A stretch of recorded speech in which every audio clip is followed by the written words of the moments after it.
अस्सलाम वालेकुम friends, welcome back to Top Smarties. Drama serial Kalank की आने वाली एपिसोड में हम देखेंगे कि दानियाल अपनी बहन से कह तो देता है कि मैं सारा से बहुत जल्द बात करूंगा, लेकिन फिर परेशान भी होता है कि सारा से किस तरीके से बात करे।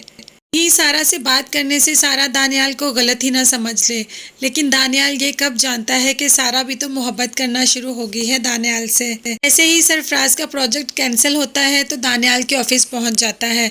सामने ही सारा नजर आ जाती है और सारा से कहता है कि तुमने दानियाल से कहा, तो सारा आगे से गुस्सा शुरू कर देती है कि आइंदा से मेरे से बात मत करना। सरफराज सारा से कहता है कि मैं दानियाल को सब कुछ बता दूंगा, लेकिन सारा अब पहले से ज्यादा हुदतमाद हो चुकी है। सरफराज की आंखों में आंखें डालकर बात करती है और कहती है कि तुम जिसको मर्जी बता दो, मुझे इस बात से कोई फ़र्क नहीं पड़ता।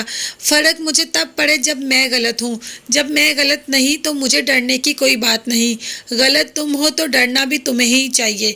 ये सब बातें दानियाल सुन रहा था और सारा ये कहकर वहाँ से चली जाती है। लगता है सारा का भी टाइम आना शुरू हो गया। सारा के भी सारे कलंक धुलने शुरू हो ही गए।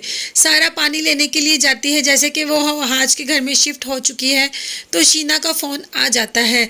तो शीना से किचन में खड़े होकर ही बात करती है। शीना कह रही होती है, सारा मुझे माफ़ कर दो, मेरे से गलती होगी, क्योंकि सरफराज ने शीना को धोखा दिया। उसे कहा कि अपनी बीवी को डिवोर्स देगा और नहीं दी। इस पे शीना भी बुरी तरीके से टूट चुकी है और सारा आगे से कहती है कि सज़ा और जज़ा देने वाली मैं कौन होती हूँ, माफ़ करने वाली मैं कौन होती हूँ। ऊपर खुदा बैठा हुआ है ना, वो सब फैसले करता है। लेकिन एक बात का हमेशा ख्याल रखना कि किसी लड़की पर इतनी जल्दी बहतान कभी मत लगाना। अगर तुम लोग किसी लड़की पर बहतान तो लगा देते हो, लेकिन उसकी सारी ज़िंदगी उस बहतान को धुलते धुलते गुजर जाती है। और ये सब कुछ वहाज सुन रहा था। लेकिन सारा नहीं जानती कि वहाज ये सब कुछ सुन रहा था। वो ये बात करके अल्लाह हाफिज़ कह के पानी का जग पकड़ के वहाँ से चली जाती है और वहाज पीछे से रोता है कि उसने क्या कर दिया। उसने अपनी ही मोहब्बत का गला घोट दिया, अपनी ही मोहब्बत पर यकीन नहीं किया, शीना की बातों में आ गया और सारा की बात पर यकीन नहीं किया। हालांकि वो तो सारा को बचपन से जानता था। और उधर दूसरी तरफ सरफराज ने चालाकी की, दानियाल को जाके अपना और सारा का सब कुछ बता दिया और कहा कि ये सब कुछ मैंने नहीं किया, ये सब कुछ शीना ने किया। तो दानियाल आगे से जवाब देता है, शीना ने क्यों किया?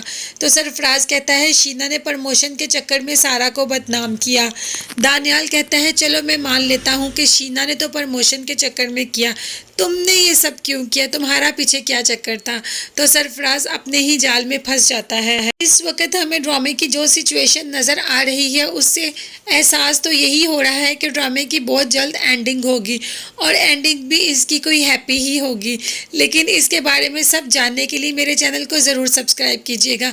अपना बहुत ज़्यादा ख्याल रखिएगा और मुझे भी दुआ में याद रखिएगा। अल्लाह हाफिज़, बाय बाय, टेक केयर।